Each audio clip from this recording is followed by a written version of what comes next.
ഖുർആൻ നമ്മുടെ ഏറ്റവും പ്രധാനപ്പെട്ട മുതൽക്കൂട്ടാവണം. ഖുർആൻ പിടിക്കുമ്പോൾ തന്നെ മുസ്ഹഫ് എടുക്കുന്ന സമയത്ത് ഒരിക്കലും അതിനെ താഴ്ത്തിപ്പിടിക്കാൻ പാടില്ല. മറിച്ച് എടുക്കുന്ന സമയത്ത് പരിപൂർണ വുദൂഓടുകൂടെ ഖുർആൻ ഇങ്ങനെ മാറത്തെ കണച്ചുകൊണ്ടാണ് പിടിക്കേണ്ടത്. അതിനോടുള്ള ബഹുമാനം, നമ്മുടെ ചെറിയ മക്കളെ പിടിക്കുമ്പോൾ എത്രമാത്രം വാത്സല്യത്തോടുകൂടെ സ്നേഹത്തോടുകൂടെയാണോ കുട്ടികളെ പിടിക്കാറുള്ളത്? നാം നമ്മുടെ ചെറിയ മക്കൾ ഇങ്ങനെ കൈ പിടിച്ച് തൂക്കി പിടിച്ച് ഇങ്ങനെ കൊണ്ടുപോവില്ല. താഴത്ത് വെക്കാൻ കഴിയാത്ത കുഞ്ഞുങ്ങളെ ഇങ്ങനെ കൈപിടിച്ച് തൂക്കിക്കൊണ്ടുപോകില്ല. താറാവിനെയും മറ്റ് ജീവികളൊക്കെ കൊണ്ടുപോകുന്നവരെ ഇങ്ങനെ തൂക്കിപ്പിടിച്ച് കൊണ്ടുപോകില്ലല്ലോ.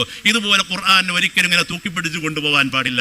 അത് വളരെ സ്നേഹത്തോടെ, ബഹുമാനത്തോടെ, പ്രത്യാശയോടുകൂടെ മാറത്തെ കണച്ച് ചേർത്ത് പിടിച്ചുകൊണ്ടാണ് ഖുർആനെ നാം വന്ദിക്കേണ്ടത്, ബഹുമാനിക്കേണ്ടത്. ഇടയ്ക്ക് ഖുർആൻ ഒന്ന് ചുംബിക്കുന്നത് അത് പുണ്യമാണ്. പക്ഷേ വായിൽ നിന്ന് തുപ്പുനീരോ അതുപോലെയുള്ള മിളച്ചമായതൊന്നും ആ ഖുർആനിലേക്ക്, മുസ്ഹാഫിലേക്ക് ആക്കാൻ പാടില്ല. ഏതെങ്കിലും ഭാഗത്തൊക്കെ ചൊറഞ്ഞ് മാന്തിയിട്ട് ശരീരത്തിലുള്ള വിയർപ്പുകളും മറ്റൊക്കെ കയ്യിലാക്കിയിട്ട് ആ കൈ കൊണ്ട് ഒരിക്കലും ഖുർആൻ പിടിക്കാൻ പാടില്ല.